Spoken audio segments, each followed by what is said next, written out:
I am a certified cannabis health coach and educator.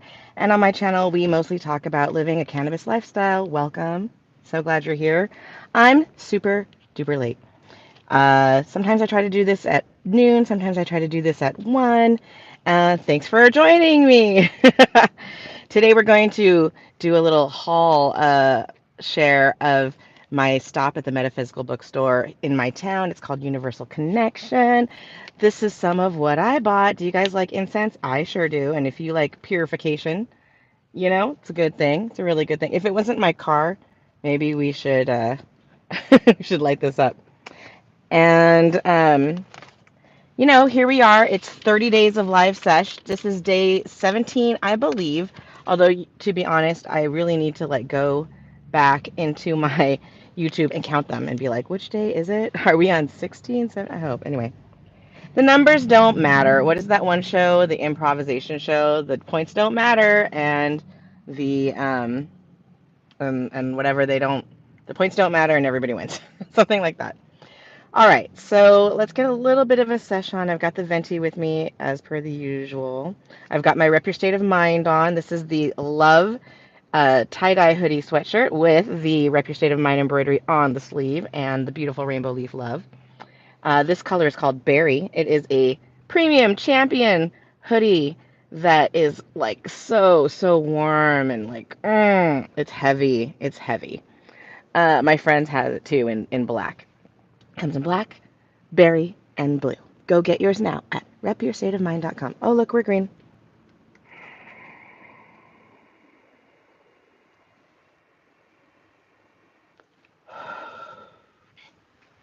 All right, so I got that patchouli and eucalyptus. I got to smell all of the stuff. And I have to admit, a lot of times the incense smell turns me off. I'm all about the smells. Sometimes it's too flowery, too perfumey, and I'm just like, nope, we're not going to have that.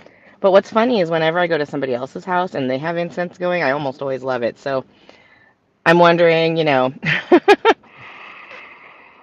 I'm a little picky. Who knows? Who cares? All right, so there's a theme to this haul, and it's a little bit about kind of powering up and getting with the accepting my spiritual awakening and growing. So towards that end, the first thing I saw, here's an intuitive walk through my shopping at the bookstore. I felt led to even go shopping at the bookstore. I told my husband I was going to the mall. I was thinking about maybe getting my nails done. I was thinking about maybe getting my hair bangs cut. I was thinking about shopping around the mall and possibly getting a facial or something like that. I didn't even go to the mall. I went to a local kind of main street near where I live and shopped all the little local stores. And this is the one little, crystal shop, tarot shop, readings, metaphysical bookstore. I just sucked right in there. And the first thing that caught my eye was this flying wish paper. So it's a full moon and full moon release and all of that stuff is what I plan to do with this. Thinking of a special wish, write it, light it, watch it fly. So I will be trying out this cool wish paper for my new moon wishes, basically, and my new moon forgiveness, full moon forgiveness that I'm going to be doing. Forgiving myself for being so resistant to accepting myself, radical self-acceptance. I'm not as resistant as I was, but maybe you can relate.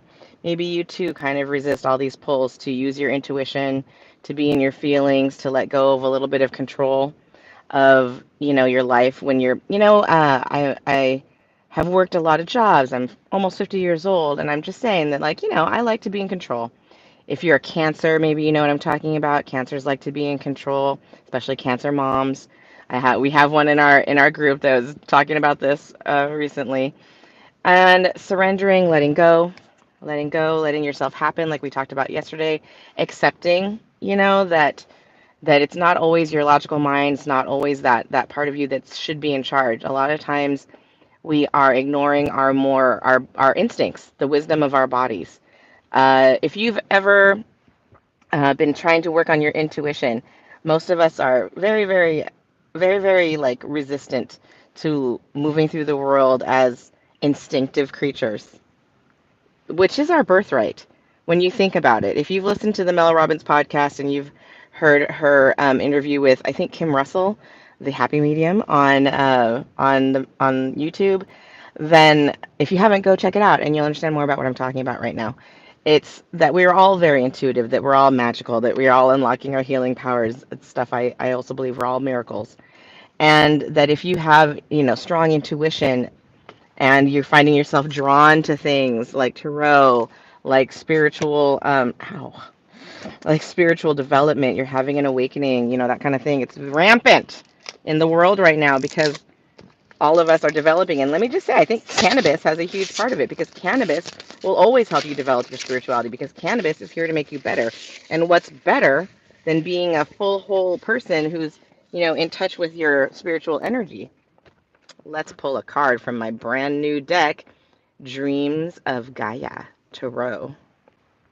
The philosophy of Dreams of Gaia Tarot is simple: to seek, to feel, to grow, to heal.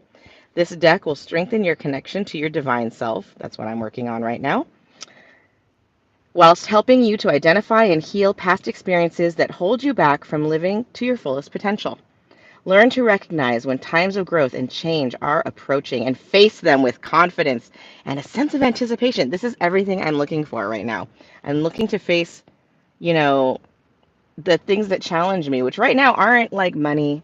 It's not my relationships. It's not really even motherhood, which are all amazing challenges. But like Maslow's hierarchy, I'm not there anymore. Like, I'm worrying now about whether or not I can let go of control and expectations of myself and judgments and accept who I am and really let my intuition lead a more intuitive life. Um, so let's open up the card deck. It says, by offering structure in the form of major and minor arcana, like that of past tarots, but combining them with bold new archetypes and symbology, meanings more suited to the present, this tarot deck, the Dreams of Gaia Tarot, allows for a more personal, intimate, and effective system for using cards as a roadmap to navigate your life path. Embark on this extraordinary journey of undoing, of being, of becoming, and be inspired by the knowledge that all that manifests in your future is born of the choices you make today. Whew, that's not a lot or anything. But it spoke to me, and I let it speak to me, and I'm telling you that I let it speak to me because it's important to share what we're going through in life, because when one woman heals, I'm telling you, I have something to share with you about that later. Well, this is beautiful. Look, it comes with a beautiful book, and here come the cards. Let us to seek, to feel, to grow, to heal. To seek, to feel, to grow, to heal. To seek, to feel, to grow, to heal. To seek, to feel, to grow, to heal. To seek, to feel, to grow, to heal. Oh, thought.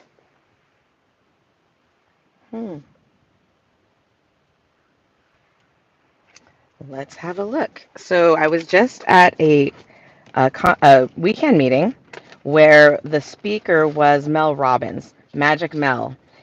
She is a tarot reader of some renown, and she was teaching us how to be, this is where some of the inspiration is coming from, a more intuitive tarot reader. So when I look at this card, we do see like a blue face. It's like tragedy masks, tragedy comedy masks. I see those. I see a woman. She's looking at a chalice. I'm just going to look at it in the phone. And it's so the lighting of coming out of the chalice. There's a pentacle at the base. There's roots at the base. Oh, it's a cauldron. She's a witch. There's a lot of nature. I see trees and leaves. And behind her head, there's a star inside of a triangle, inside of a diamond, and that last part inside of a circle, inside of this card, which is a rectangle. To me, the sacred geometry of that is really coming out. So this was to seek, to feel, to grow, to heal, and I was given this card. I bought this because I am seeking. This woman is looking into the cauldron. People are surrounding her with happy and sad faces, and she's the center figure of the sacred geometry with a star above her head. So I'm feeling like very in relation to this woman. I, like her, am seeking and looking into like a bright kind of divination kind of thing. Like, what are you looking into the cauldron for? And it's bright and beautiful in there. Meanwhile, she's kind of in a dark place, but the light above her is like a star. I'm like that too. I'm seeking, I have a star, I'm part of the geometry. Good and bad surrounds me at all times. Why not? I'm going to look up what the book says about this and share with you. But I think it's very important, and Magic Mel really encouraged us to take the time to look at the cards yourself and to practice your own discernment. And as a shaman myself, and dream, interpreter, diviner, in my work towards that end, this skill is super important. It is super important to be able to have your own discernment about your vision, to be able to interpret the world your way, to be able to make meaning from your perception, and to follow that guidance instinctively or intuitively, and intuitively. All right, let's have a look. What does the book say? What does the book say? Oh, wow. 10, 15, 18. 18.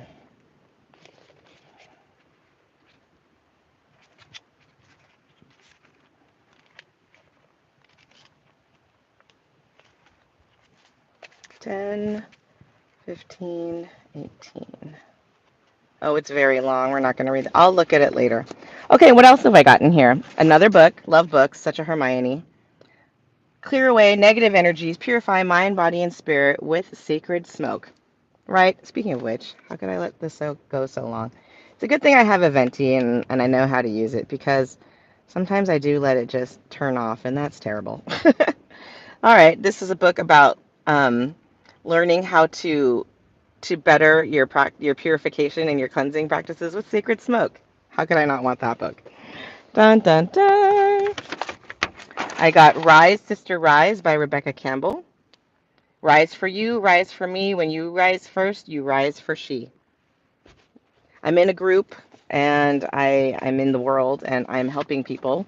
So I thought that would be great. Oh, and this last thing is a little new incense holder, a brass animal in the shape of a turtle. I feel like turtle is one of my totem animals. I feel like turtle is my lineage animal. Turtle is my who I am. Someone who carries their heart, their home with them. I feel at home inside myself, in my own body, like a turtle. So that's why I got this incense holder. Also, I enjoy little brass animals because my mother had a collection of decorative brass items around the house. I grew up with little brass items like birds and pears and like little small, brass objects of beauty. So when I saw this little guy or girl, this little girl, I should say, I felt very attracted to her.